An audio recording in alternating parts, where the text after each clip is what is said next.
Hello, good evening. I'm just very quickly scrolling through the audio to make sure that everything's working because I didn't check it before. I think we're all right. Yes, okay.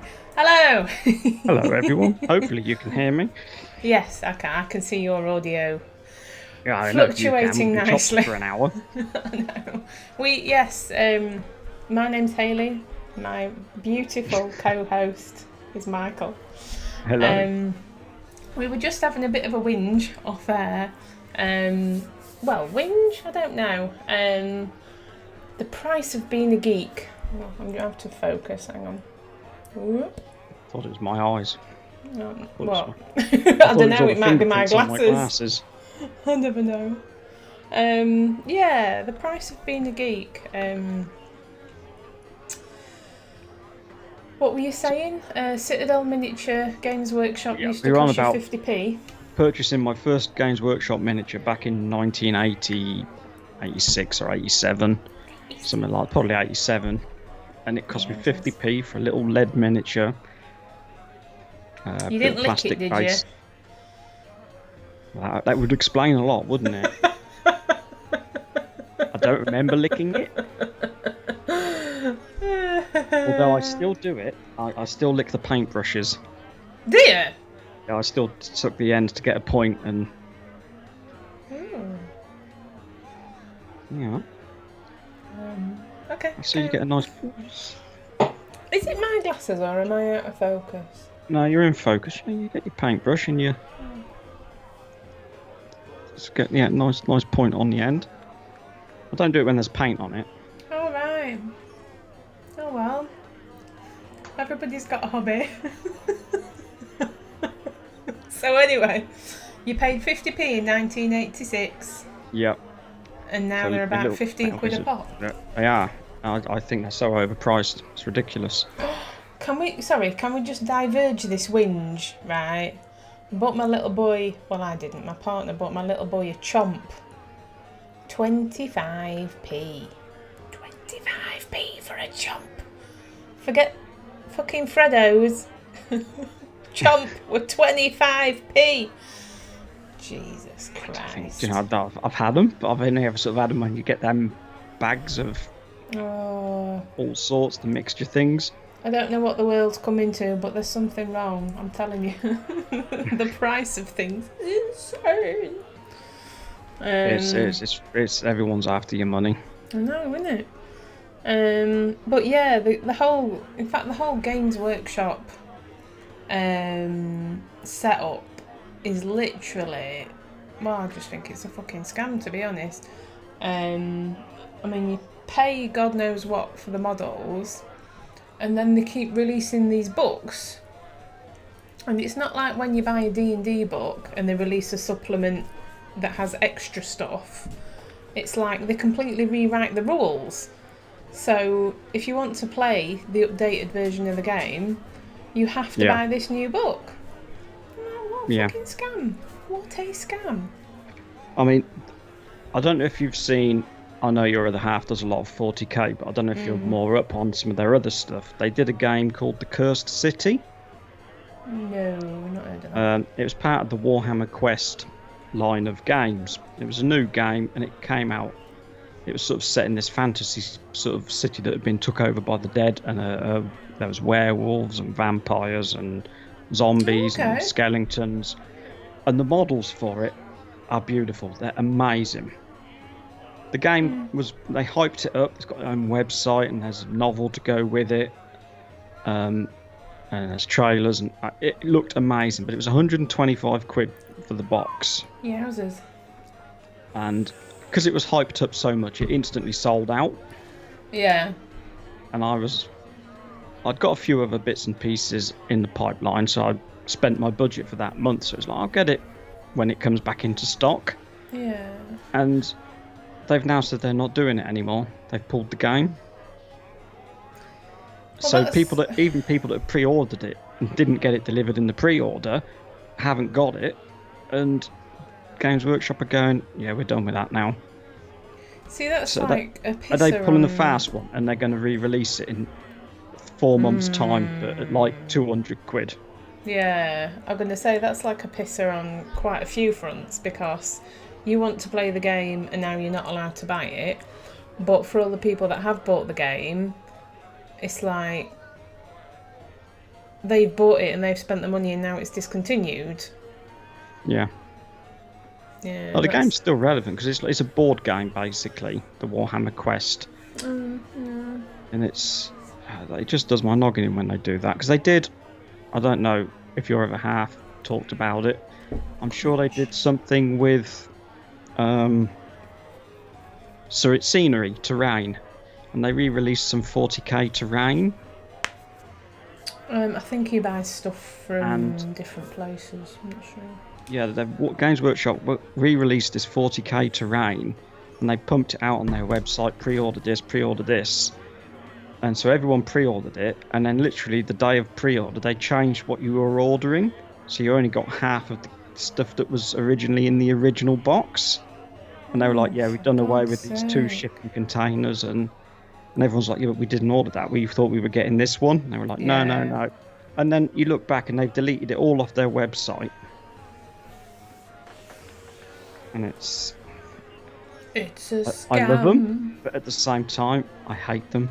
Yeah, no, they are just out for money. And okay, we live in a capitalist society and blah blah blah, but it's like ignoring the fans at your peril. In fact, we were having this discussion about 2 completely other unrelated subjects. Is it ignoring the fans? Sorry to jump in.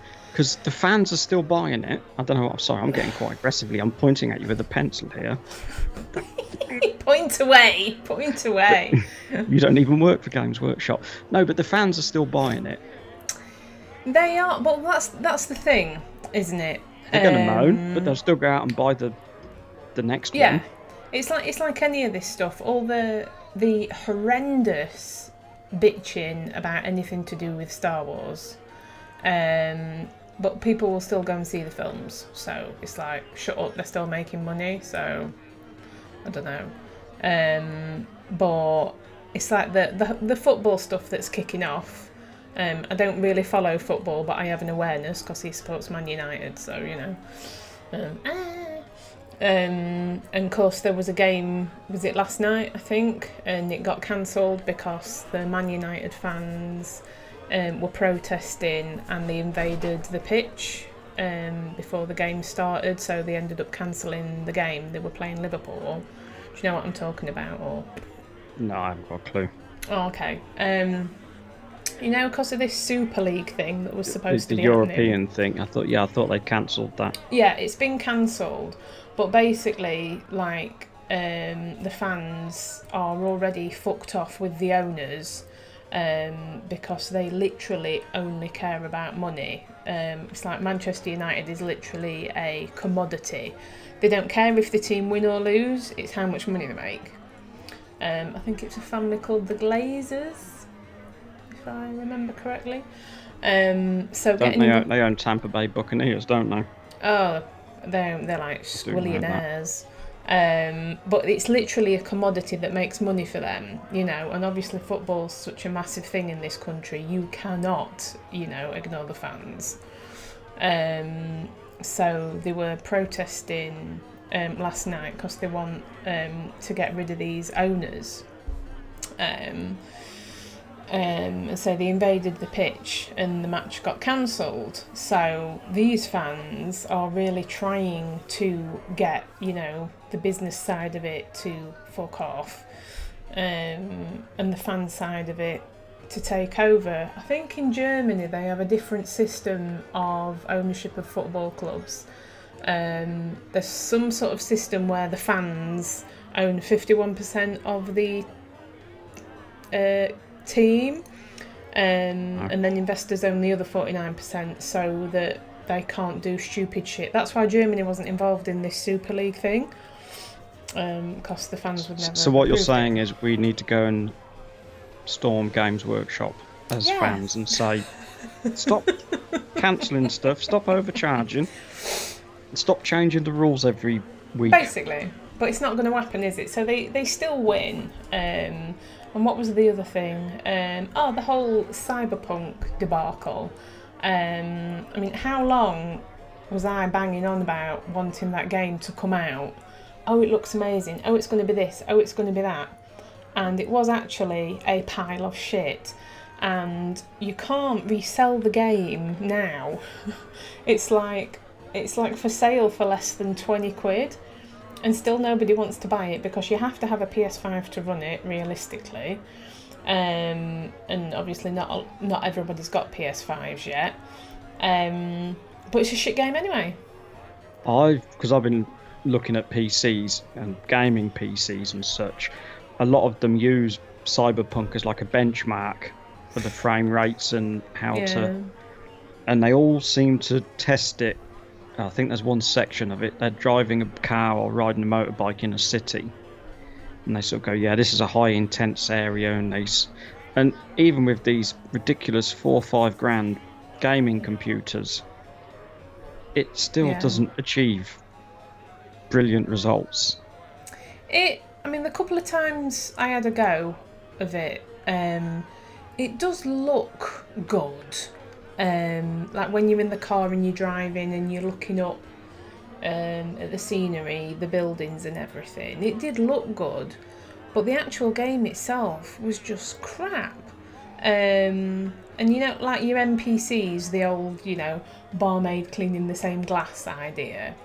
It was like that. It was like you couldn't interact with them, and to me, that just felt like somebody obviously had this idea for a really good game, but I don't know, maybe it was too big of an idea, or they didn't have the money to develop it, and they said, oh, you know what, well, this is your budget, you're going to release it anyway, we don't give a shit if nobody likes it because it's been hyped up so much everybody is going to buy it anyway, which we did, mug. And they've already made the money, so why would they give a shit? Yeah. So, you know. But yeah, for Games Workshop, I mean, I've tried a couple of times to get into playing it, and I just fucking can't, because I don't know. I mean, it pisses me off that you have to put the bloody models together yourself, and I can't fucking see because they're that chuffing small. Painting them, I don't know, I might have a go at painting some again. When I've got my office set up properly, when I've kicked him out into the garage. I like the modelling side of it more than the actual. I buy a lot of my Games Workshop stuff. Do you like stuff. putting them together? I do. I buy a lot of them more for my D&D games, and then never use them. They're much too flipping big to transport to the gaming club. Oh wow, what's that? It's like a big zombie dragon, skeletal dragon. Oh, I think in Games Workshop world it's a Terragast. Oh wow! Oh, see, that would look so. Bringing that out when we're playing D&D, you'd be like, whoa! Oh, they are amazing, but I mean, just put them up against the normal. Oh wow! Oh wow! Oh, see, that would be really cool. Yeah. Yeah, I mean that's been. At the moment, it's a dusty grey dragon. Well, what are the ones that I like? Is it Age of Sigmar? They've got these really cool. It's like a steampunk ship. I can't remember what it's called now. Oh, there's like the dwarfs, aren't they? Yeah, but they've got these big airship things, and yeah, I have seen them. Or there was even, it looked like some sort of a toadstool house or something, but it was quite big. I don't really know much about Age of Sigmar, to be honest. But that looked really cool, and I would just like sort of like it to have it, you know, I'll play the game. But saying that, if somebody sort of, I might do it at some stage, if somebody just gives me an army, tells me what they can do, and these are the rules, and I learnt to play it like that, then I'd probably be alright, because it's just like another game to play, isn't it? So, you know, it'd be like, It's just like the battle section of playing D&D, isn't it? My problem is with things like Age of Sigmar is I'm just not tactical enough. There is that. A bit like playing chess. People are thinking 7 or 8 moves ahead. Yeah. And I'm like, I don't know what I'm doing, so I'll just move this little fella, and then they're like, why has you done that? Don't know. I think I'd be better off more with one of their skirmish games like Warcry, or I used to play Blood Bowl, but that was many years ago, and I just never. I'm sure they've made that much more complicated. There's a couple of different ones that came out. I think it was around the time of when we went to the Games Expo, actually. I can't remember what they're called now. But the last time I was in the Games Workshop shop, I was chatting to the bloke, and he said that they were releasing a more RPG game. Again, I can't remember what it was called. He did give me a little card. But a more role-play led skirmish type game thing.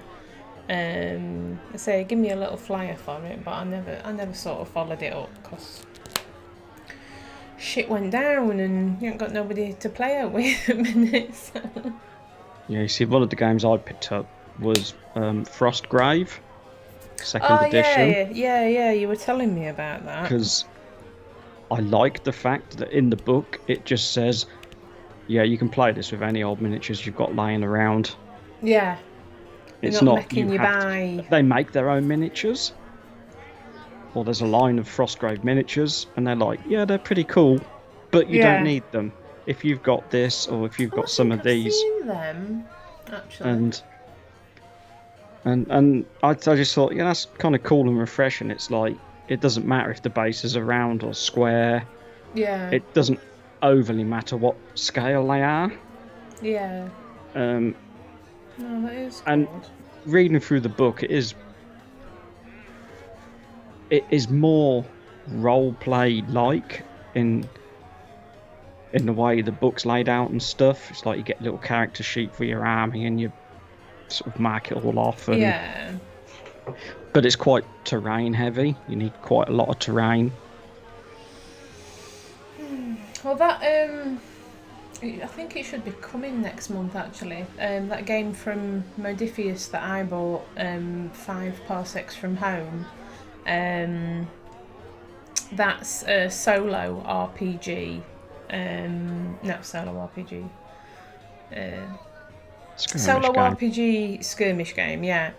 But say I'm going to try and set it up. Well, I've already set up a rough map actually on Roll20 so that I can play it on my own without having loads of terrain. Because I would, if I enjoyed playing the game, I would do terrain and it'd be an excuse to, make models and houses and stuff, which I'd quite like to do.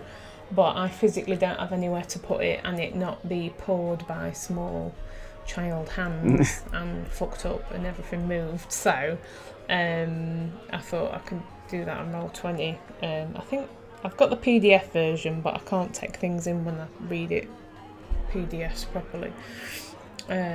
So I'm sure that's coming next month. I got a lot of PDFs for RPGs that I've ordered, but I won't read them. Like I got the PDF for that Beowulf, the one player, one GM, and I won't look at it because when I get the actual book, I want to be able to go, oh, that's amazing, and have a flick through and just have that initial, ooh. That was a Kickstarter that you did, wasn't it? Yes, it should be out soon. Should be released soon. I think he said that the books have been printed and they're just being shipped to him. Okay. And then it should come to me. I don't think I get Solemn Veil, the Kickstarter that I did. I don't think I get that till next June. Not June coming, but June next year. It's next year, I'm sure it's next year. Yeah, that does look interesting. I did look at it. I just really like that folk horror creepy sort of vibe going off. I really like that. But that's like a proper game, a proper Yeah. GM. Need players and everything. So I'll have to It's develop a people some. game. Yes, people. I'll have to develop some mild GM skills at some point. I don't know how that's going to happen, but Because I've got Beowulf coming, hopefully some point this year. My latest one that I backed, I did back the Cthulhu Pirates, Corsairs of Cthulhu. Oh, okay. Have you told me about this before? I don't remember you saying Cthulhu Pirates to me.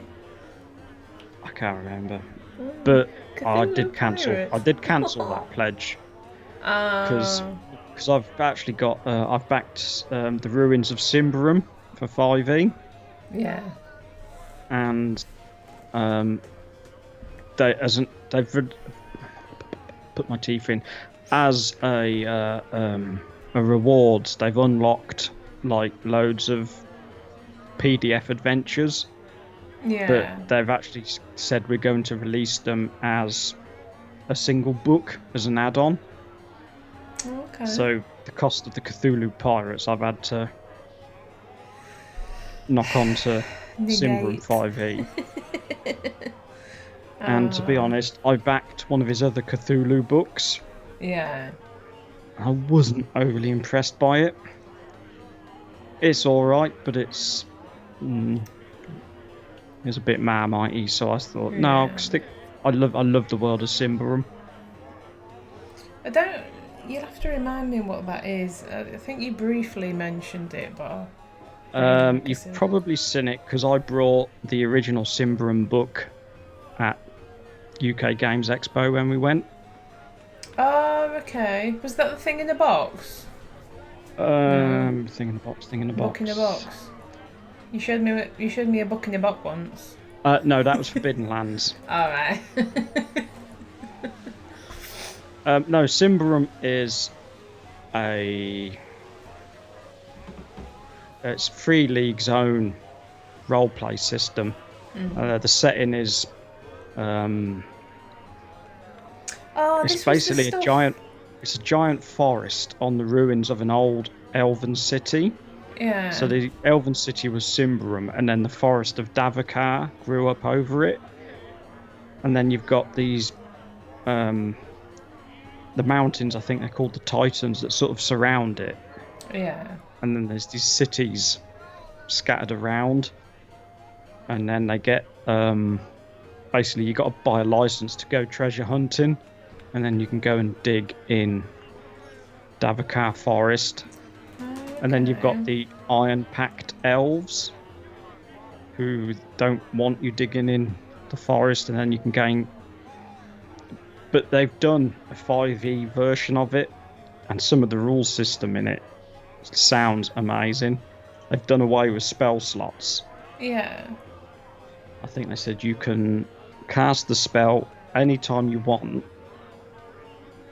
but you roll a d4 and then add the spell's level to it.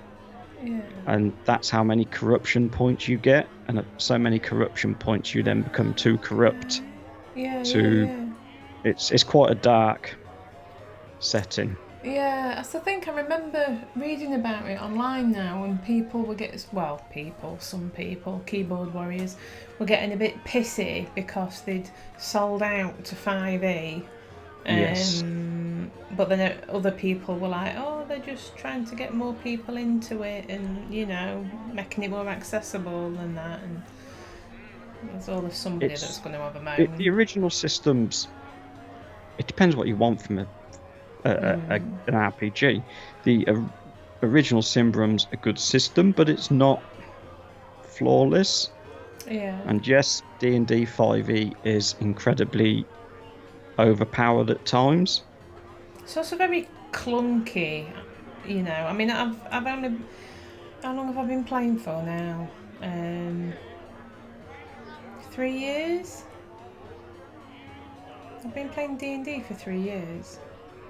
I know that's nothing compared to some people, but it seems like a long time to me because it's not that long, really.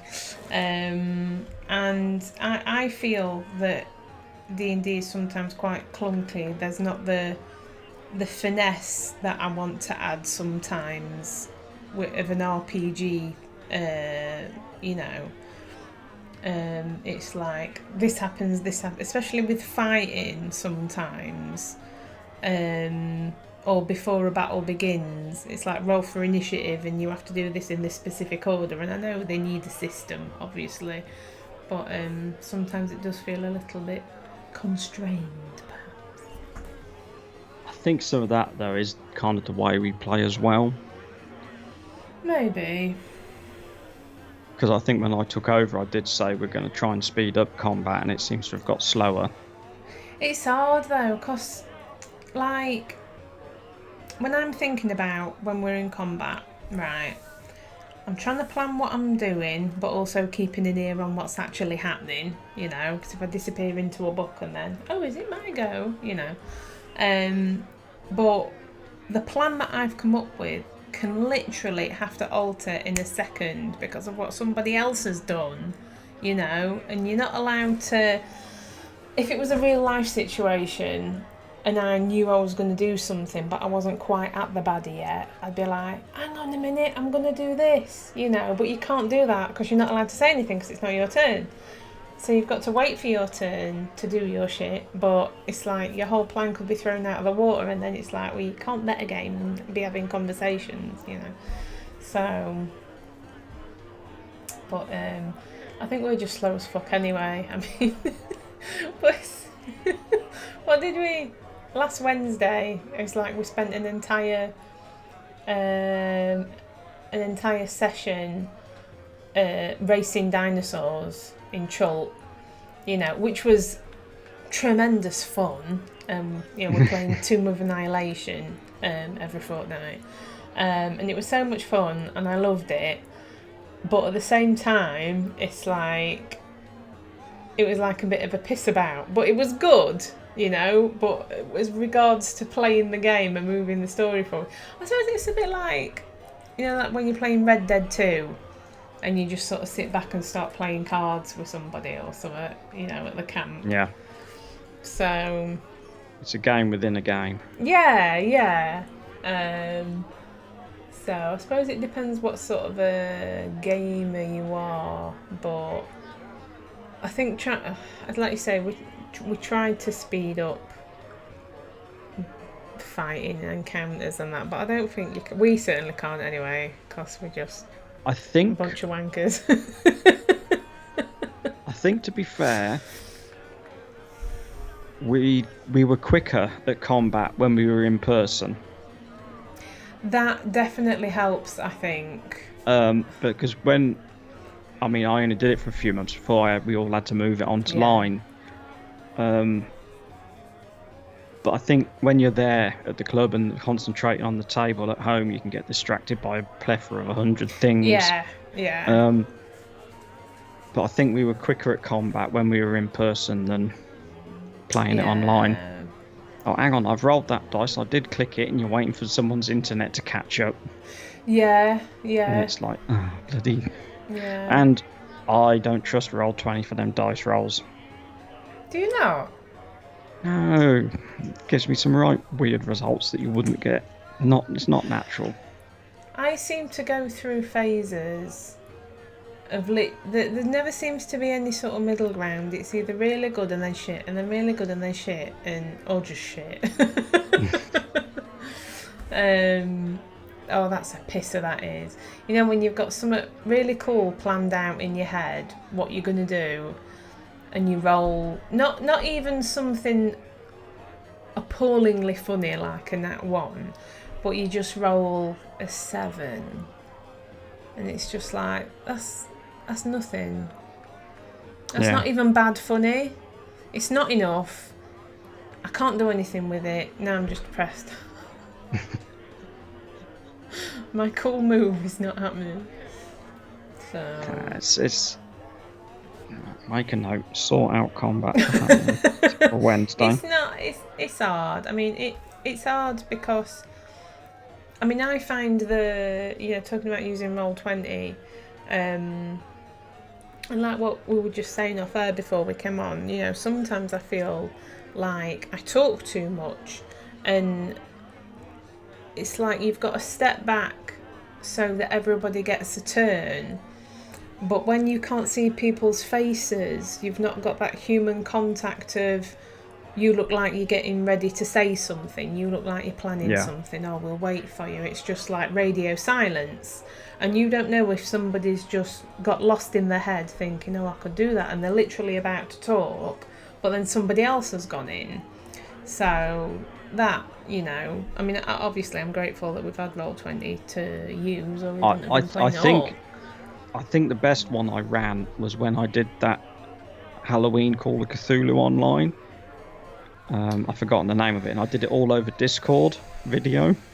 Oh yeah, there was yeah. It was because we were all on video then, and it was all you rolled your own dice and yada yada. It was all. I think that worked better because again you could see. Yeah, that's people why were. I always try and get my mug on the camera, cause I think if people can see it, then we can interact better. But yeah, but the trouble is, I think there's only a couple of us that do. There's like me and you, Ed, and then maybe one or Yeah. But and then audio isn't always perfect either, but it's all that we've had, and I'm grateful that we've been able to play that way because Although, what were you talking about the other day about them putting up the prices? Oh, the subscription to Roll20 is increasing. By a lot? I can't remember now. I think it's like £3 something at the minute I pay. Because you're probably on the free one. Yeah. Yeah, but because I've got so many maps and stuff, I'm kind of over what I'm allowed to download. Yeah. So I've had to sort of up it, and I think it's like $4, but I think it's going to like $5 or $6. I think they were saying that they've locked us in for 2 years at that price. Yeah. But it needs the money spending on it.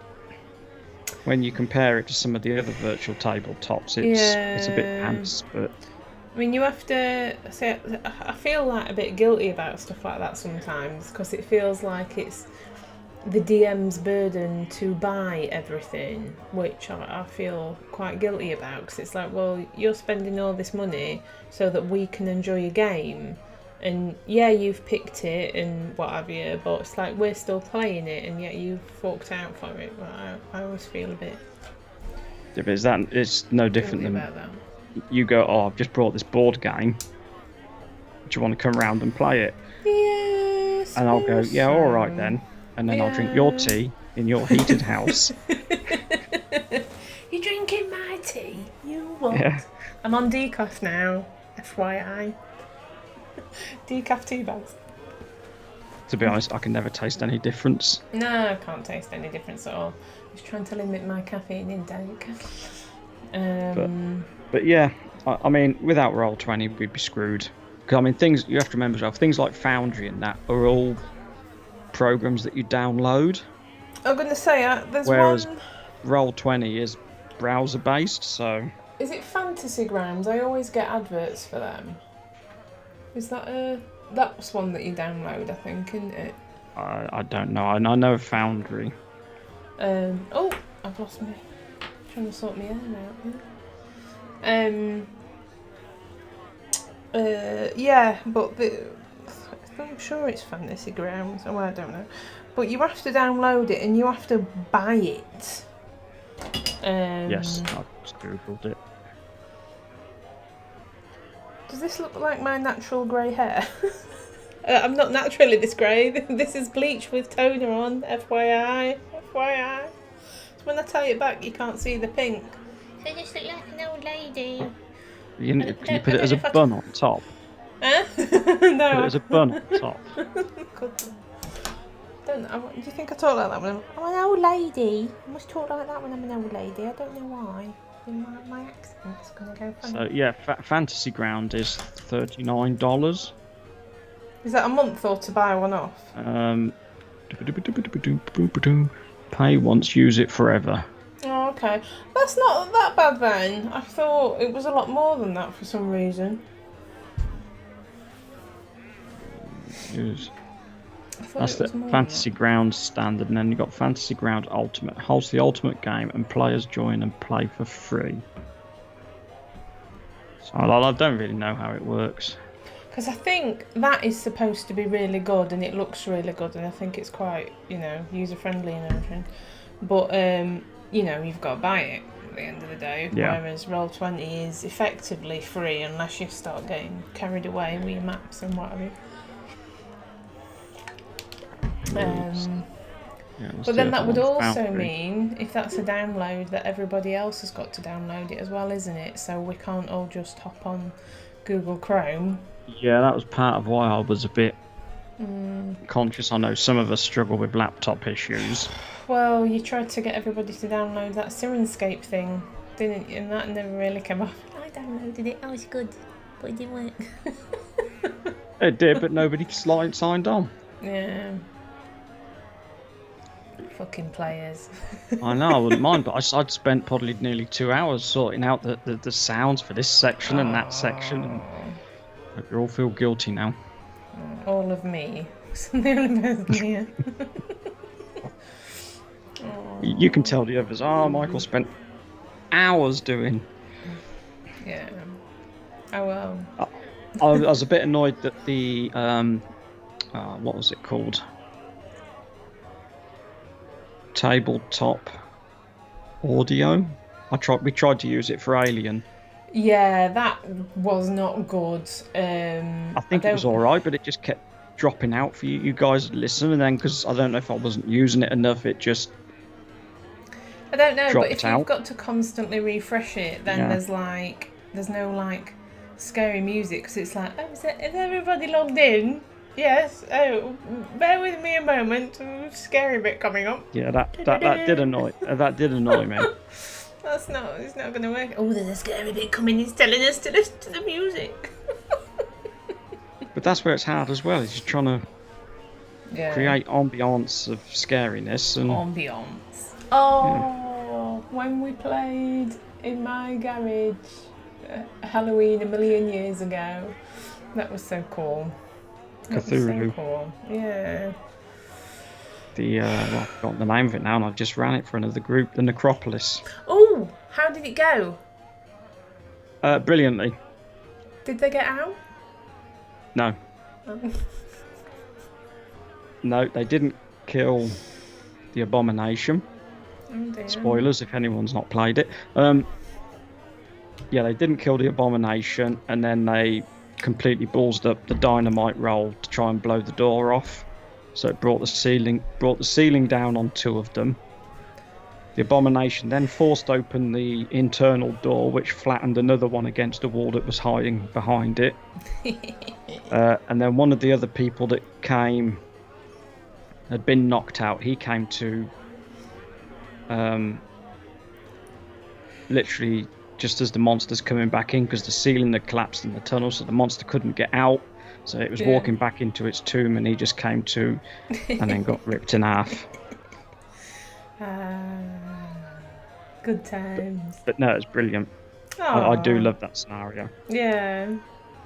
I really like playing Call of Cthulhu. I would love to play, well, I think we were going to, but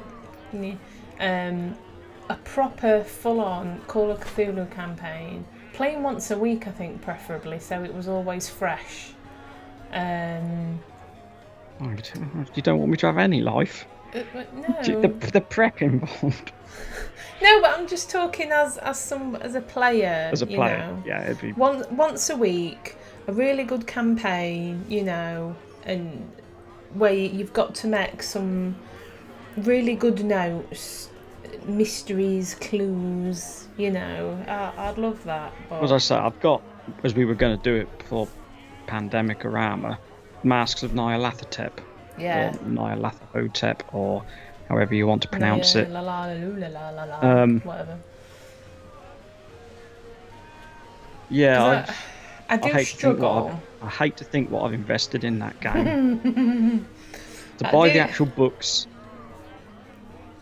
that must be 110 quid. Oh, fuck off. I've got the Fuck prop set off. from the Historical Lovecraft Society. That was 140 quid. Oh, I've got the soundtrack. I've brought the licenses to be able to use the soundtrack from Sirenscape. I think that's probably another 60, 70 quid.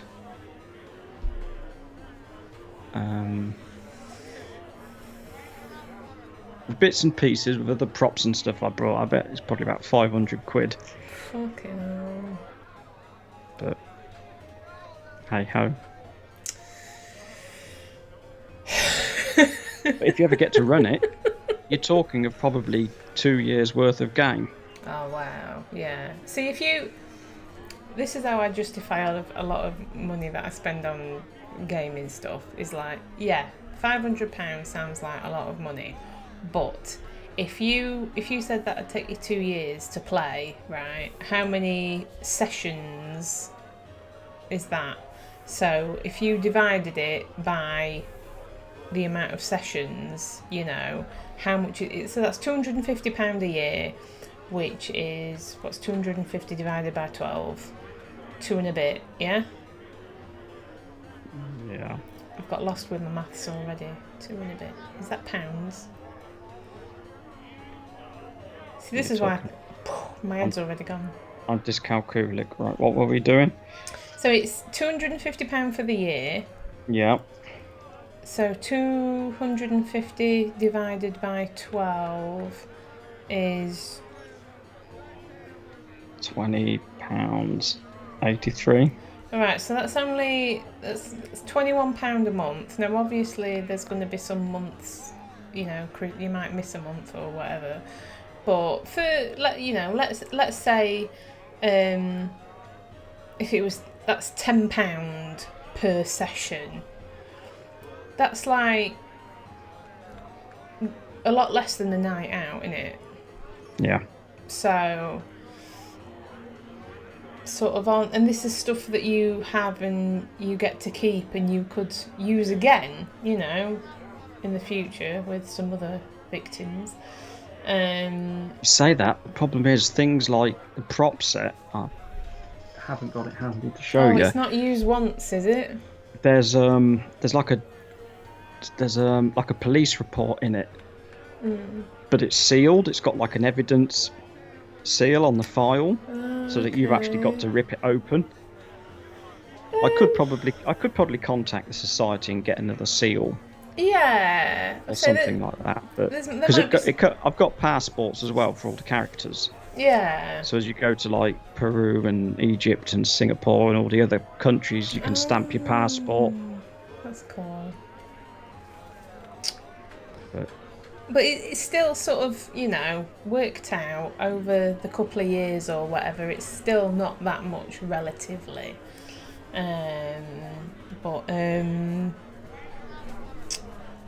Yeah. I don't mind spending that because it's a game I really want to run. Yeah. But I want you guys to have the best experience of it. Oh, such a nice DM. What's it called in Cthulhu? Keeper of Arcane Lore. Yeah, Keeper. Yeah, something like that. Because a dungeon master is a copyrighted term for Dungeons and Dragons. Oh, is it? So I'm led to believe, yes. Mm.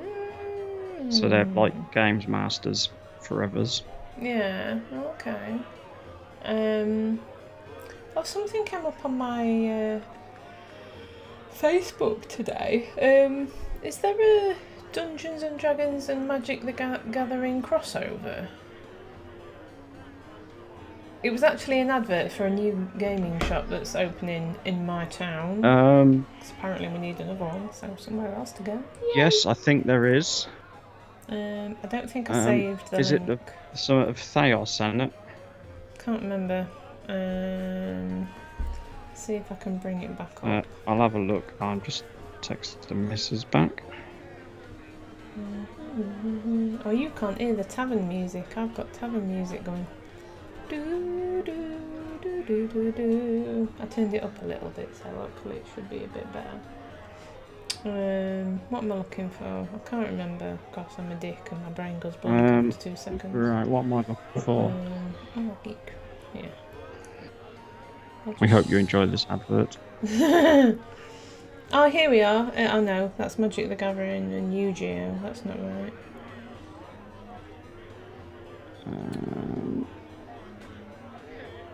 Oh, they're not in order. Oh, Facebook annoys me, it does. Yeah, I'm sure it was... Oh, I think I've just seen the picture for it. Where's it gone? Yeah, I'm sure the one that was something like something of Theos, or was that the Greek? In Guildmaster's Guide to Ravnica, the worlds of D&D and Magic the Gathering collide.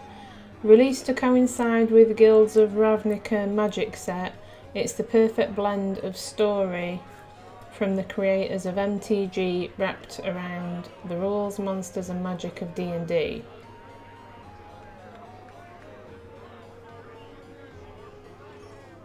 Hmm. And they've got a D&D Guildmaster's Guide to Ravnica or Ravnica, I don't know. So I'm just reading about the world's worst Twitch stream, 2 people reading.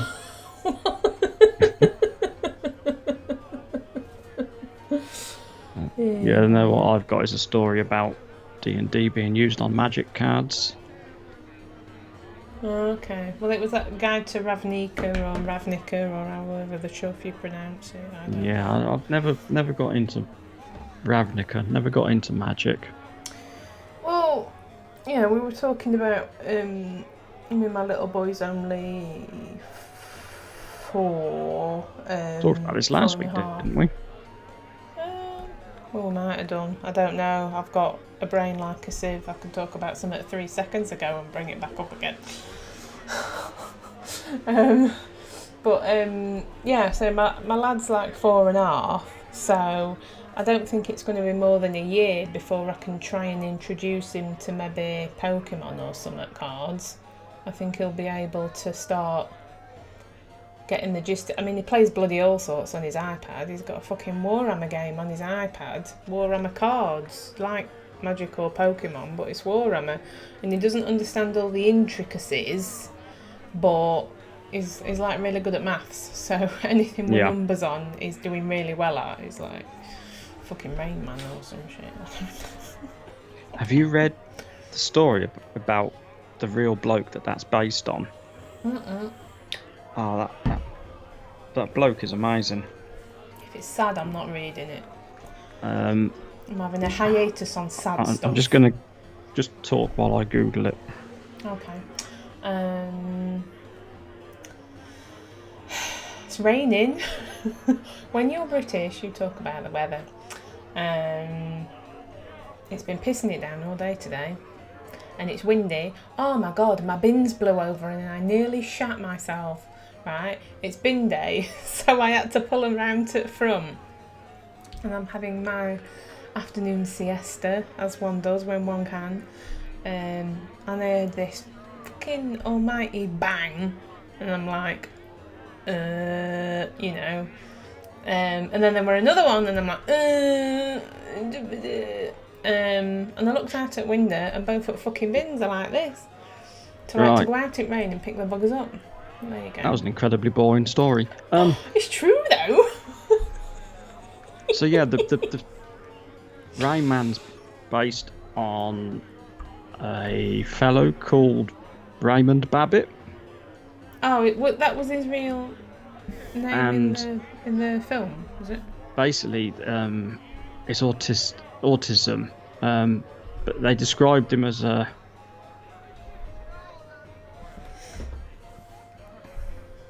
Sorry, I tell a lie, yeah. Raymond Babbitt was the one in the film. The real fella's name was Kim Peek, oh, okay. who was classified as, quote, mentally retarded as a child, but was later discovered to possess such amazing brain power that medical experts later called him the living Google. Okay. And I'm sure it says here. But yeah, at one point he was able to read a book, and his left eye could read the left page and his right could read the right page, and he could read them at the same time, make sense of it, and remember it. Yeah. See, stuff like that doesn't surprise me at all, because our brains are like literally growing and evolving. In fact, I heard I mean, it might be a load of crap, but a theory that some scientists put forward that, like, autism is actually the brain trying to evolve onto a next stage, because it can be so narrowing, and you can be like, obviously there's lots of different types of autism, but the autism that makes you like really, really, really good at one particular thing, whether that's true or not, I don't know, but it's definitely interesting. Oh dear. Yeah, the bloke was. It was one of them stories that was just more amazing than the film. Yeah. Have you seen it's DiCaprio film? It's The Wild Man in the Mountains, The Revenant. Yes. Read the story of the bloke that's based on. Okay. And you're just like, seriously, what the fuck? I'm not going to Google it now and find it because I'll balls it up, but it's just... So I have not seen the film, it's quite a while ago. I've not seen the film, but the story that the film is based on is just more crazy than what I've read of the synopsis of the story. Oh, okay. Last night I did actually watch a proper film. I watched Nomadland. It's on Disney Plus. I think it's just won an Oscar or a couple of Oscars. I can't remember. I think it's definitely won one. It's really good, but I was thinking about it last night and how I was going to talk about it, and I'm not. It feels like there's so much going on in it. I don't even know how to talk about it. So I'm not always very good at explaining myself. You haven't watched it, have you? No. Because essentially it's about these like people that have, I think they've named themselves nomads or whatever, that live in America, and they basically live out of their vans, and they sort of go around the country following different jobs, you know, like seasonal work, and it's like, when I was watching it, like my personal experience of watching it, at some points in the film I was like feeling sorry for them that they've ended up in this lifestyle, because a lot of them, well, a couple of them, because they didn't show you that many different ones, but they were struggling with grief. The main woman that they focus on, Frances McDermott, the bird that's in Fargo. Oh, such a good film, that. And she's from this town in America, that their main some sort of a factory, not a factory, I don't know, like iron or steel or one of them sort of things. Foundry. Sort of, yeah. It's like a business. Oh fucking hell! I ain't got any words tonight. Like coal, you know. It's a business focused on a thing, and this town is basically all to do with this business. And for whatever reason that I can't remember, the business goes bust and shuts down. So basically, the town shuts down as well, because that was the only source of income, which I think is something we can't really appreciate, particularly living in the UK, because the UK isn't big enough for that sort of situation to happen. But this town, they actually discontinued the zip code, postcode, because it basically didn't exist anymore. All the houses are still there, the factory and everything is still there, but no, it's like a ghost town. And her and her husband lived there, and I think her husband died of cancer.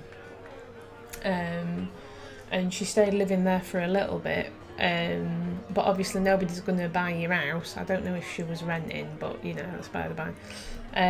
So all of her possessions were like in a storage facility, and she bought this van to live out of, because it's a cheaper way of living. And it's sort of about all the different people that she meets when she's on the road, and people that she makes connections with, finding work and stuff. And basically, I think this was a story, but it is still based on stuff that's happening for real in America. And basically all the people that they featured in this film were like 60 plus. They were all like older people living this lifestyle because they had no work, so they were literally following seasonal jobs, like working at a national park in the summer, being the camp guard or whatever it is, cleaning the toilets and what have you, and then moving on somewhere else and working at a restaurant somewhere and what have you. So it's like it feels like a film that you would study at school or A-level or something, and there's like all these different narratives that my poor brain is struggling to talk about. But when you watch it, I get it and I understand it, and it was really, really good. It's like a Viennetta. There's many layers of it. Yes. And it all looks fancy. Or an onion. Many layers. But yeah, so there's like points that I'm watching it and I'm feeling sorry for him, because they haven't got a nice house like me and a secure income and yada yada. But did they want that? Well, that was it. That was like the next wave of emotions I got, was like, they're not in this capitalist bullshit cycle that we're in of buying crap and consuming. And I was like, God, that's so freeing. That I would love to try and be part of that. But then it's like I'm sat in my nice comfy armchair in my living room watching it. So there was definitely surfing Amazon for something you don't need. Yeah, it's like could do with a couple more pairs of socks. There you go. So I've got these two sort of conflicting storylines in my head. But then she's also dealing with the grief of losing her husband, and then this nomad lifestyle, and because again the way that America is and the vastness, something else that I don't think we can appreciate. If you can't get lost in England, I mean there's a couple of places like maybe Dartmoor or something, but if you walk in one direction for long enough, you're going to find somewhere. Unless you're incapacitated, you're going to be alright. And America's not like that at all. And there was one bit where she had a flat tyre and she didn't have a spare. So she had to ask one of the other nomady people, to drive her into town to get help. And the other woman was like sort of roasting her a bit, saying, you can't live like that, you've got to have a spare, you've got to know how to repair your own tyre, you've got to do this, blah, blah, blah, blah, because this is your life and death kind of thing. I'm probably not selling it really well, but I don't know why I do this, because I'm shit at talking. used to watch a lot of YouTube videos about not tiny houses, but it was. I think the channel was about tiny houses, but there's a lot of people that had converted, not vans, but like Luton vans. You know what I mean? The big box vans Yeah. that aren't quite lorries. Yeah. And the amount of them. I mean, they were beautiful. There's one bloke. He'd done it like a Hobbit house. Oh wow. But the amount of them that were older people that had either retired or had lost their other half, and they were like, yeah, the other half weren't interested in this, so I sold the house, built this home, and I think they'd brought like this bit of woodland down in Devon, and then they'd just put this gate round the drive in, and then they'd drive the van in and use that as like their home, and the woodland was their garden, and he'd set up like a little wood turning shed. Oh wow. Excuse me. And yeah, it was just amazing. I think stuff like that does come across as quite idyllic sometimes, but I think there's quite a harsh reality to it as well, that if shit goes down, you don't always have a safety net. We looked at a canal boat. And it was like, okay, yeah, it's doable.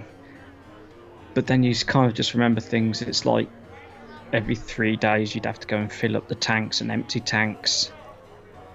Or you've got to go and get diesel. And it's like, and then my Saturday chores are going to be doing, and it's as lovely as it is or sounded, I just like, sometimes I don't want that.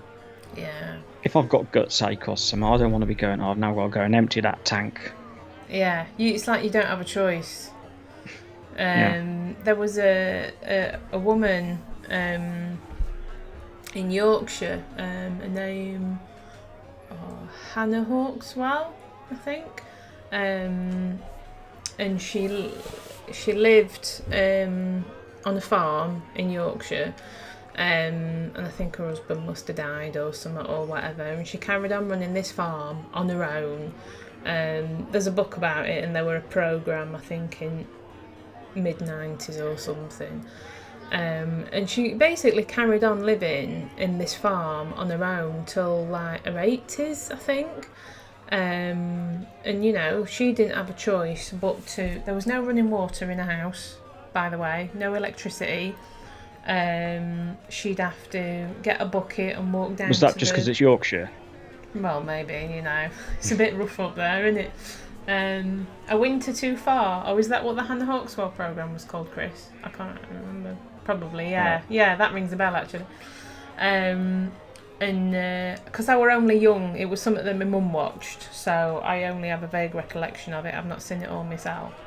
And she'd have to go down to, like, stream at bottom of the land with a bucket, and in winter be, you know, smashing the ice to get a bucket of water to feed the animals first, and then sort herself out. But she was really happy. I don't mean that like in a sarcastic way, like, oh my god, how could she be happy? She's not got fucking Netflix. I don't mean it like that. But she was just a really smiley, happy person. But her life was so hard, and I think eventually, I don't know. But would she know any different? Well, maybe if you not. If you've never had Netflix, you're not going to miss it. No, and she was too busy anyway. You know, she had animals to look after and her life to look after. You know, it wasn't a tap. She had to go and get the water out of the fucking stream. And eventually she did end up in a care home, just because she couldn't do that amount of I mean, I couldn't do that amount of fucking physical work now. So I think she died a while back, I think. But according to Wikipedia, it was the 30th of January 2018. Oh, was that when she died? She was 91 years old. Oh wow! Oh, that's quite good. She made a strong stuff. She made a strong stuff, she was. But I don't know. I think we're probably all capable of more than what we think.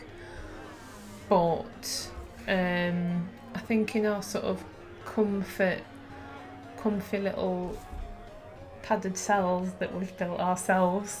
You can't imagine trying to live that sort of a, life. I mean, she would have been used to doing things in ways that, It still wouldn't have been easy. Oh, no, God, no, it wouldn't have been easy, but the fact that she carried on into like her 70s or whatever, and I distinctly remember this very particular scene and just seeing this, old woman, dragging herself out in the snow and breaking the ice in the river to fill this bucket up to get cows a drink. Yes. I don't know. I'm torn. I like the idea of it. It's like I like the idea of living in, up in the mountains in Norway or somewhere beautiful like that, and then just existing. But I know that at the same time, as much as I like that, I love my internet and I love my. Yeah. Christ, I get angry now if the bloody post takes. If the post is slower than an Amazon delivery, where's my stuff? I know. And I hate myself for that. I think if you can try and keep an awareness, that life isn't all this bullshit that we surround ourselves with. But it's such an easy hole to fall down, because it's literally all in front of you all the time.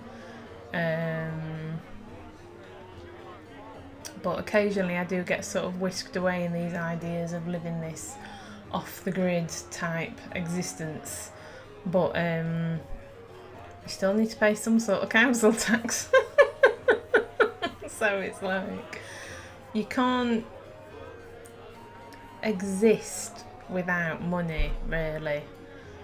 To try and be completely 100% self-sufficient, I don't think you can do it, really.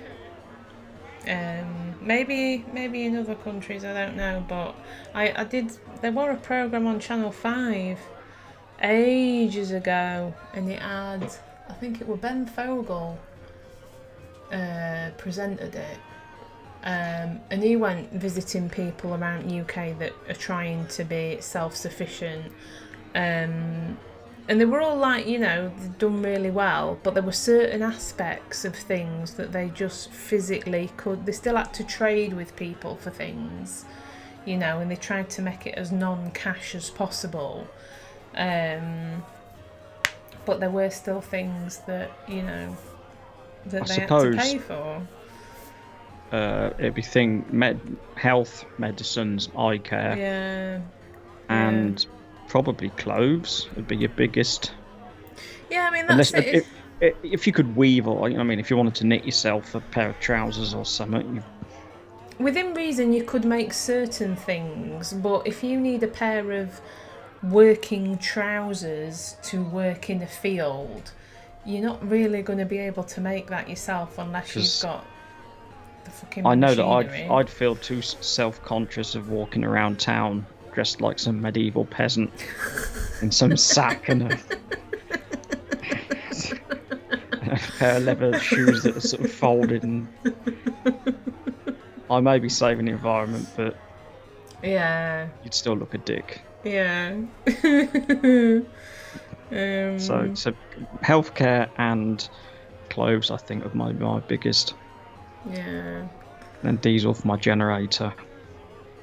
Yeah, I think they traded eggs and stuff for diesel or something. I don't know, but it's not 100% possible. Did you ever watch a programme I used to love watching, The Good Life? That 70s. Yeah, I used to love watching that. I could watch it right now, actually. I've watched it so many times. That suburban couple that he decides he's had enough. I think he was a draftsman or something. And he gave up his job and they turned their like back garden into a mini farm and that. Oh God, I love that programme. Oh, I want to watch it now. And I know parts of it are probably like really not what's the word I'm looking for? I don't know. Politically correct. Yeah. I think there were definitely a few mild homophobic slurs in it, but the 1970s was a very different time, so I think you can... Because I've got a book at home. I am at home. Not in my office. I've got a book downstairs. It's written by a fellow called John Seymour, and it's the Complete Book of Self-Sufficiency. Oh, okay. And it tells you how to sow and reap corn, and even down to making bricks and stuff. Oh, Jesus. And it is really good. And he's like, oh, here's a typical house, here's a layout of being self-sufficient. Because it's not so much of like living green or anything. It's more being self-sufficient. Yeah. But you look at the layout of these houses, and the land that he seems to think these houses have got, you'd be talking over £500,000. Yeah. That was something else actually. Some bits that I watch on YouTube.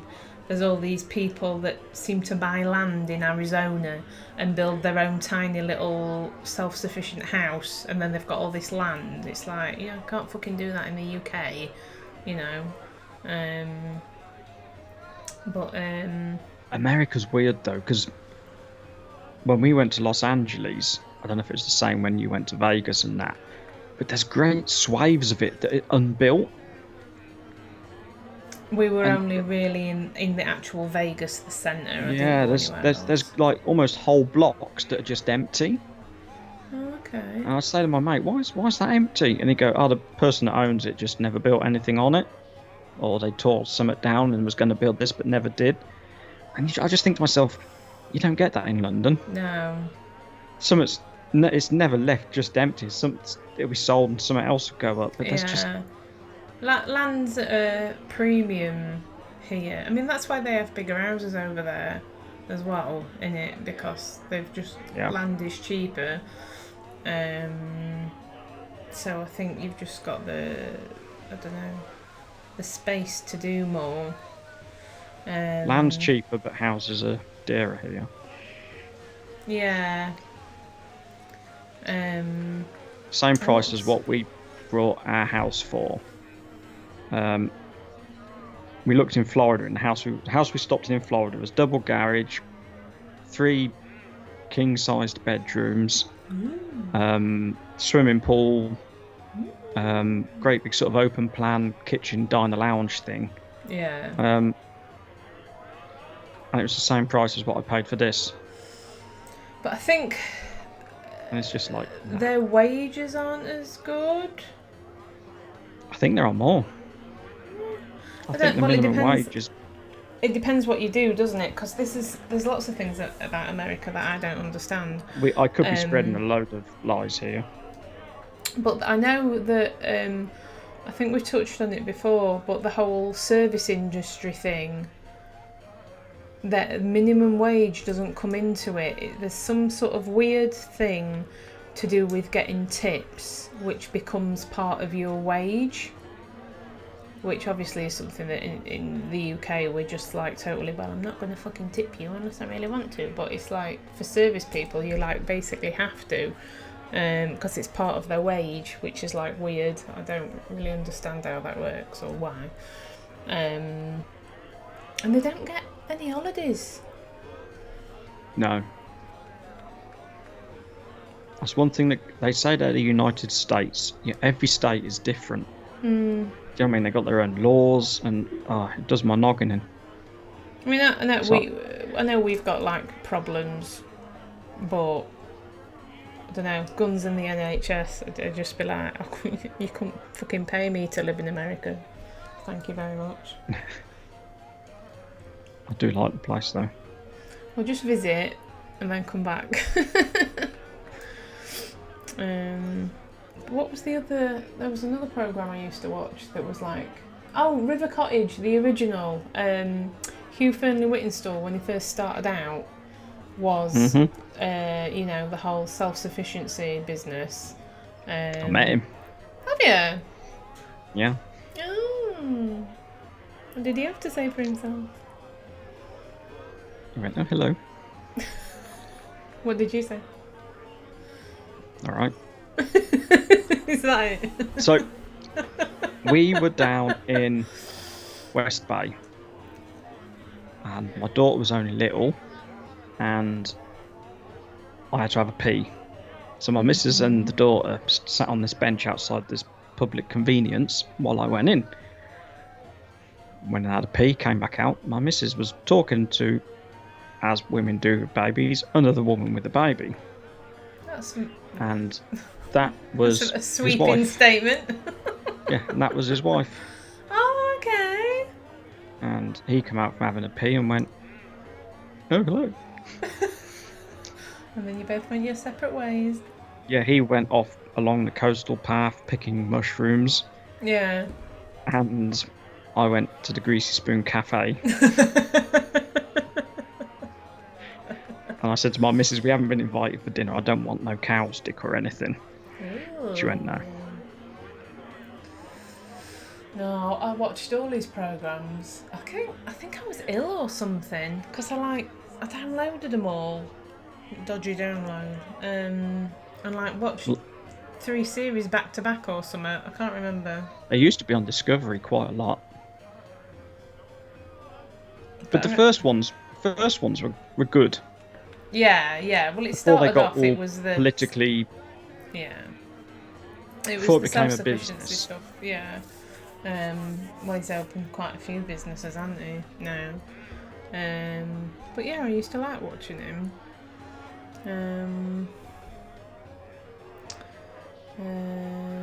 What else did I want? Oh, I've had my text message. Oh, are you old now? Yeah. Are you old enough now? Oh, hang on a minute. Can you put my model out? Oh, hang on. His Royal Highness needs to paint his Warhammer. Hang on. Oh, what's he painting? I'll show you.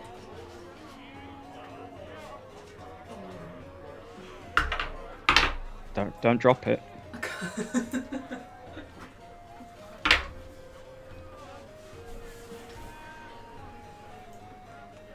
Let's have a look. We've got model number 1 that I don't know what it's called, Oh, a little car. with 2 men in it. Another one with a bit of black on.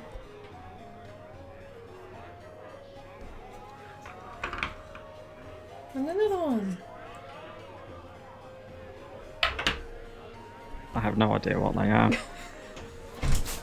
Ooh, bright light. Oh.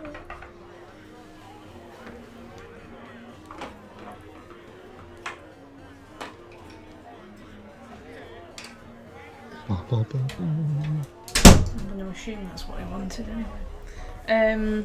Yeah, I've had my text message. I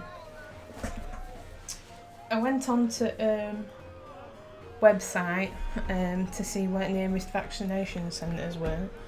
And there's nothing around here. I've got a fucking 45-minute chuffing drive.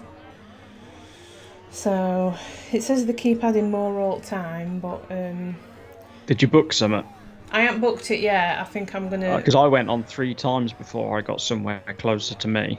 Yeah, I feel a bit. I don't know why. I feel a little bit apprehensive about it. About actually physically booking it. I don't know why. I feel like I'm putting it off, and I'm not anti-vax or anything, but I just feel a little bit. I think it's more the fact that I've got to drive off somewhere that I've not been before, and then get injected, and then drive myself home. I'm a bit. But they make you wait 15 minutes. Oh, excuse me. Yeah, I'm also not looking forward to the fact that basically everybody that I've spoken to says they feel like shit for 2 days. So maybe I should get it done on a Friday. Mine wasn't 2 days. It was, I think I've said before, I felt alright until about, I had it done about 4 o'clock on a Thursday. Yeah. And about 2-3 o'clock on the Friday, I started feeling really cold. Like I've got a cold, everything ached. I was starting to get really tired. To the point I got into bed at 7 in like my full-on fleecy winter pyjamas. fluffy socks the works. Then I woke up about 11:30 and I was fine. Yeah. And felt a little bit rough on Saturday, but nothing untoward. I thought I'd got away with it. I'm hoping the second one's not too bad. I know, because I've got a small monster to look after. I feel a bit like I don't want to feel like shit, and then I've got to deal with him. I don't know. But more importantly, talking of Dungeons and Dragons, a story came up in my feed. Jeff Goldblum is going to play an elf in a D&D podcast. They're all getting in on it. Fucking famous people. Piss off. I don't. He's straight. I like Don't him. you like? Oh, you do. I do like Jeff Goldblum. But He's a bit. Have you watched? He's a bit peculiar. Yeah. Have you watched? Is it The World According to Jeff Goldblum on Disney Plus? I've watched one episode. Because I watch him, and as you say, he seems he's very animated, and I'm thinking to myself, is he just making a caricature of himself? Or is he genuinely like that? Because he'd be fucking annoying if he was. Well, I mean, the films that I've seen him in. You know, I mean, do you want this for breakfast, Jeff? Oh yes, I'm nanny. You know what I mean? You'd be like, oh fuck off, mate. Yeah. Just. Do you know what I mean? Is he like that at home or? He does channel a bit of it in his roles, I think. Like in Jurassic Park, he was a little bit, not much, but a little bit. And you've not seen Guardians of the Galaxy, have you? I've seen 2 of them. Oh, have you? Oh, he's in that, though, isn't he? Yes. Yeah, and he's he's quite strange in that. But it's a bit like him in pretty much any Wes Anderson film. Yeah. He's a bit like Ricky Gervais in that it's Jeff Goldblum as so-and-so, but it's kind of exactly the same as some of his other roles. Yeah. Yeah. And the roles are quite quirky and good, and they fit in, but sometimes you're just like, yeah, it's Jeff Goldblum. He's not acting his pants off to convince me that it's not Jeff Goldblum as... I feel like that about Keanu Reeves, and I like Keanu Reeves, but it just seems to have Keanu Reeves in his actor's book. Do you know what I mean? It's like, this is Keanu Reeves as a da-da-da-da. This is Keanu Reeves as a da-da-da-da. You know, not this is Keanu Reeves playing this character. It's just Keanu Reeves. And because he's attractive, he plays lots of different people. No, he is weird. I mean, the series is good and interesting. Yeah, I think the one I watched was about trainers. Yes. I think, We ended up watching all of them. Oh, I only watched that one. But this D&D thing is playing an elf sorcerer named Balmer in the new season of the podcast Dark Dice, beginning on May the 12th. Dark Dice is a heavily edited series, so you can't heavily edit D&D. What a lot of them do is... I'm trying to think of some of the other ones. There was one called, I think it was God's Fall. Yeah. And they would record the whole campaign before any of it is released. Okay. And then they would edit it in with sound effects and... Yeah, this says it's got sound and stuff. So it's more... And it also cuts out the... do you know what I mean? When you're all sat around and you describe the room and then you sort of go, oh, what was that? Sorry, I weren't listening. Or how far away are they? It takes the game mechanics out of it to make it more of a story than... Yeah, well, it says don't And expect to hear him rolling dice. I know other podcasts have done it so that they can almost guarantee they've got an episode the following week. Yeah. So instead of saying, okay, all 4 of us have got to get together every Saturday. Yeah. Oh, but I'm ill. Well, no, we need you for yeah. this bit. I'm ill. Yeah. Okay, so we don't release. No, that's fair enough, I suppose.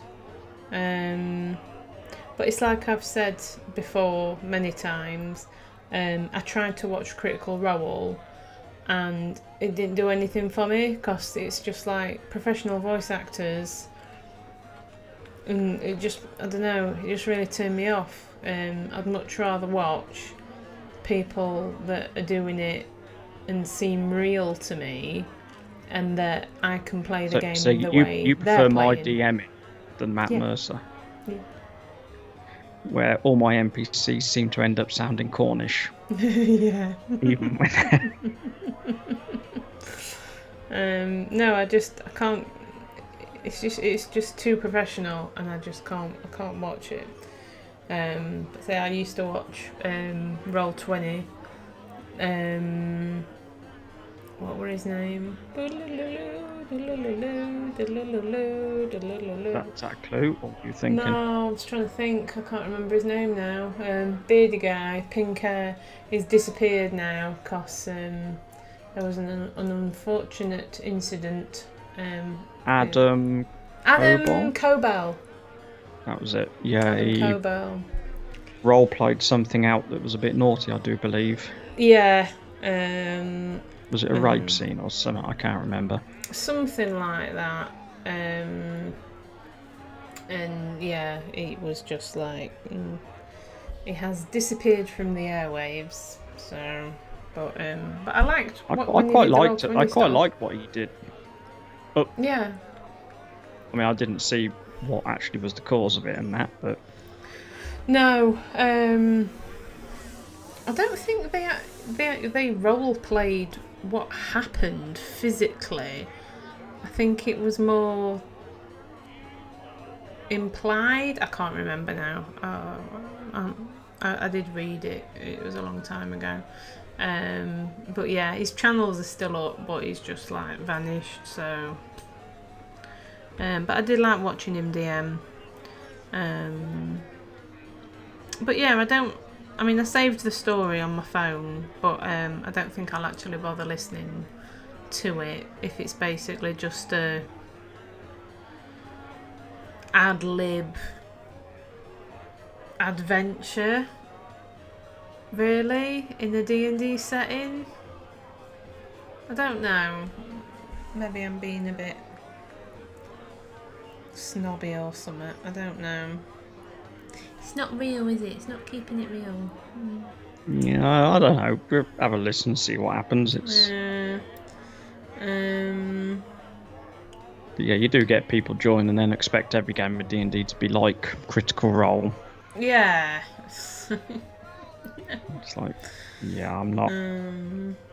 I would be quite interested because we were talking about there's a new gaming cafe opening in the town near us, and it's like really exciting, and it seems that they're going to do lots of inclusive things, and they've got learn to play D&D, and I think there's going to be like learn to play 40k and all the rest of it, and I do wonder if it's going to drag more sort of people into it from the locale, or if it's all just going to be like teenage boys or something. Where's all the old people? Where are you? Yeah, I don't know. I've played with a few others that are not our immediate group, and they were quite a bit younger than us, and Yeah. it is a different play style. Yeah. Do they just want to fight everything all the time? No, it was more. It was kind of just like one big joke, if you know what I mean. Everything they always had to pull the funny side, or. Yeah. I mean, I struggle because to me, I see D&D as collaborative storytelling. So for me, the story always goes first. So even when I'm playing as a player, I'm still thinking, I know that if I do this, I'm going to fall in that trap. Because I know the trap's there because someone's right. But my character, and then you can see that other players are going that will then purposely go, I'm not going around that corner because there's a trap there. Yeah. Oh, I'm going to go and go left, and you're like, "But you wouldn't do that in reality." Yeah. That's Do you think part of the silliness is because they're just not comfortable? It's like self-conscious, or we'll make it into a joke. I don't know really. Because I kind of just put it down. I kind of just put it down as to like when I'd go out with my mates when I was 18, 19, and you know, I mean, Friday nights you'd have a few beers, but everything was just a laugh and a joke. Yeah, yeah. And to be honest, I'd have probably done the same. I don't know, but when life was easier and you didn't have a mortgage. I tell you, I had a pager. My dad had made me have a pager, and he used to, because I'd work for him, and he'd page me and go beep beep. That's my dad wanted me to ring the office. About 3 hours later, beep beep. Still haven't rang him. No, I don't know. I think humour is something that we fall back on, but yeah, just when you're younger, I think well, I mean, we all want to have fun, but I like to try and find the balance of, I want the scary parts to be scary, yeah. You know, the serious parts to be serious, and then give you a bit in the middle to dick around in. Yeah. That's why you get halfling bakers called Johnny Oatcakes. Because, do you know what I mean? To me, that bit is like, it's not important to the story. Just go crazy, go wild. Yeah. But when you're, you know what I mean, when you're stood in front of the king, it's not the time to go dropping your trousers and doing something stupid. Do you know what I mean? I think if you had a player that did that, I think you have to treat them accordingly within the story, or your game would just descend into a fucking free-for-all. You know, who's the biggest dick, you know. I read quite a few things like that on various groups that I'm in, that, you know, they've got one player or a couple of players and they're always, you know, doing stupid shit, or just going around killing innocent people because, oh, my character will do it, so fuck off. So, you know, the town guards or whatever need to step in and, you know, lock you up or, you know, cut you down depending on what, how many more chances you want to give. Yeah, I mean, probably shouldn't tell you this, but most of the towns that you go and visit, I've got charts. You know, if you commit this crime, this is the possible penalty. You'd have to it would completely throw me off my storyline, but we'd then have to reenact a court case, which I think could be interesting, or your mates will have to break you out. But that's like good though, because I think you need consequences. I mean, you can have stories that are just dicking about, but you do need consequences. Although I've been reading the RPG Blades in the Dark. Oh, I heard that. Excuse me. And I think they've got a really cool setting. The city, it's kind of based in this big city, and if a murder is committed in the city, I think there's bell sounds. Okay. And then I think they're called the Black Guard or something, go out. They send out these ravens that will fly out and find the body, and then these black guards will go or spectral guards, I can't remember if they're ghosts or something, but then they go out to the dead body. Yeah. And then if you're caught stood next to this body is this raven that can fly straight and quick. And I thought, I could rob that for a D&D campaign. I mean, but you go to a city, you know, kill one of some, you know, pickpocket in a fight, and you don't know that the raven that's just landed on the rooftop is bringing the law. Yeah. Well, I think I do. That is something I do need to work on, is making cities and countries different. I think I then tend to drop into every city is a fantasy city, and I don't bring in enough cultural differences. I think I'm quite aware of that, and wasn't me. It's hard though, because I mean, you know, you are doing a very good job as a DM, you know, and certainly way more than I'm capable of at the moment, and probably ever. I mean, I will probably have a go at DMing something at some point, but the idea of doing a 2-year campaign fills me with dread. I don't think that's my cup of tea. My advice: we stick with one shots. Yeah. I'd much prefer one shots now, having ran a campaign. Yeah. Because I'm kind of like torn on what I like playing as well, because I like the condensed story of doing a one shot or a two shot, you know. I think a 2-shot's probably my favourite. But then I really like the involvement of having a really long campaign as well. But maybe it's because everything's quite detached at the minute and we're playing online. I mean, when we're playing in person again,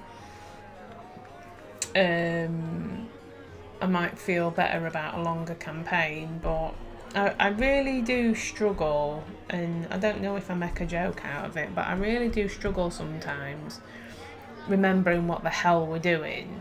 And I make notes. I'm not a shit player. I'm trying, right? But it's like I read my notes back and it could have been written by a 4-year-old. There's little doodles everywhere. There's words. There's just words on the page. It's like I just pick, this word, this word, this word, this word. They make no sense. And I even tried a new technique when we started Tomb of Annihilation. I wrote like key names in the back and what they represent, and I tried to just keep the notes a bit more simpler, but I still can't fucking understand them, so and then you get a bastard like me that you decide to walk several hundred miles. Takes forever. I mean, it's good that we've got this bit of me's like, come on, we've been role-playing this journey for ages because you decided to walk. You could have just took a boat. Could we? Yeah, didn't say you couldn't. Oh. And you see, that's the thing with the long campaign, is I've put so much in it, because even at the beginning, Boozy, Ambrose and Ernie all came down from the Northlands to the city you started in via boat. We did. Now you're heading back up north.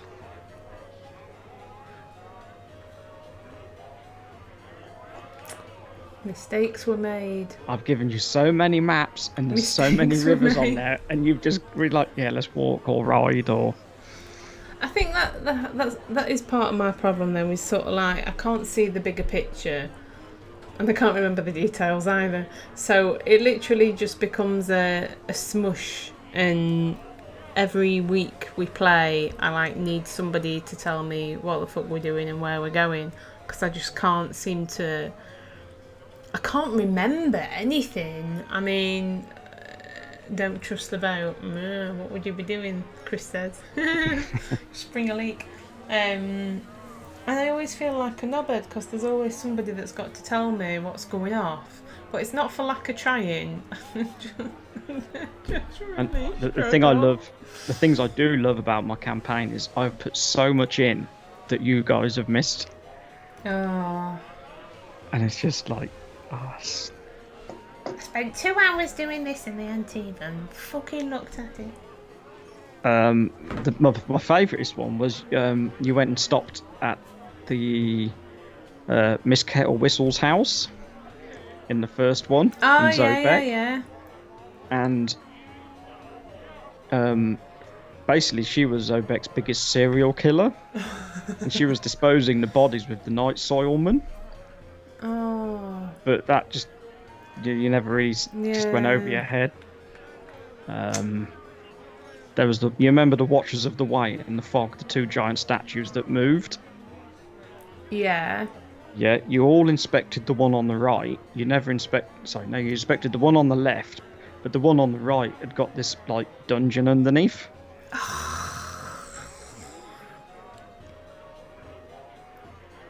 And you're just like, oh man, you're missing so much of it. Oh man. Oh, try harder. Try hard.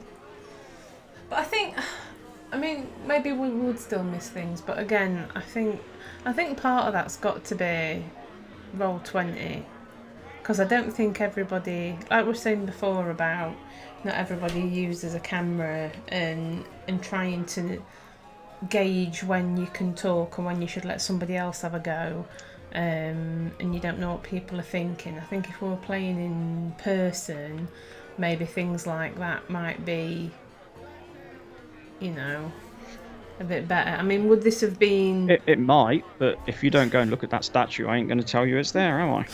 I know. Was this just theatre of the mind, or would you have had a... No, it was all mapped out. Always look. I will say I'll make a mental note of it, but in about an hour I'll have forgotten this entire conversation. And I do throw out red herrings as well, and things that have completely no relevance to anything. You're just toying with us. No, it's to make it a real living world. Yeah. See, I get attached to really small, stupid things that I think... The worst one was that Cthulhu campaign when you wanted to get in the restricted area of the Miskatonic Library, and you were trying to set fire alarms off, and I think you were going to stop. Oh god, yeah, downstairs. It was just like you're not going to get in it. Oh yeah, I was trying to come up with these crazy plans. I think one of you was trying to flirt with the librarian, and they were setting fire alarms off, and distracting the librarian, setting fire to the door or something. Oh, good times. Good times. What was that? Edge of Darkness, that one. I do. It's not long now. It's not long now. We've got what? Another month or two till. Although the mask thing, I don't know. I'm desperately trying to not watch the news, to be honest. But the mask thing seems a little bit flaky, depending on what news story you're listening to. But in theory, in a couple of months, we should be able to play again in person, I think. So. I think it'll come down to whether the store want to do it. Yeah. Depends. I think it would depend as well how. If a lot of the kids that go and play Magic there still haven't been vaccinated, I might be a bit. I don't know. Yeah, maybe. I don't know. We'll have to cross that bridge when we get to it. Yes. Oh, on that note, it's just coming up to 9 o'clock, and some of us need our beauty You sleep. keep yawning. I know. I can't. I've been up since 6. I can't help it. Oh, but it's been a bank holiday, won't it? Because I have a child who's 4 So have I. and still wakes me up. Yeah, Mama, mine's... It's 5:57. It's 3 minutes to 6 o'clock. Mama, it's 5:59. It's 1 minute to 6 o'clock. Can I have a bottle of milk? Who spoke to you, likes Siri? that. Fucking set Siri off. Shut up. Go on. Yeah, I got a 15-year-old that you don't normally see much before 10 or 11. Those days will come. Those days will come. But not too soon, because it's like having a little mate at the minute. It's quite cool. It's got to an age where we can start to interact, so It's not all bad. I just still get up at like 6 o'clock in the morning. Can we just interact later? It's like, oh, I'm sleeping. You're not sleeping, you're talking. No, I'm sleeping. Have you not just come and have a cuddle for 2 hours? No, he won't do that. He'll give me a cuddle. It's like, right, go and get my bot milk now. And he's like trying to push me out of the bed. I'm like, no, if you carry on pushing me, you're not going to get one. Anyway, I complain, but you know, life. So yes, thank you for everybody that's dropped in and out and listened to our lovely ramblings. I didn't even introduce the Rambling Halfling Tavern that we open once a week, every Monday, around 7 PM UK time, where we talk about all sorts of nerdy Stuff. crap and sometimes kitchenware. Depending on the mood.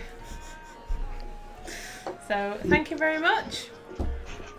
Yes, We're thank you gonna very close much, the everyone doors who for listened. another week. And see you next time. Cool. Cheers, guys. Bye. Ta-ra.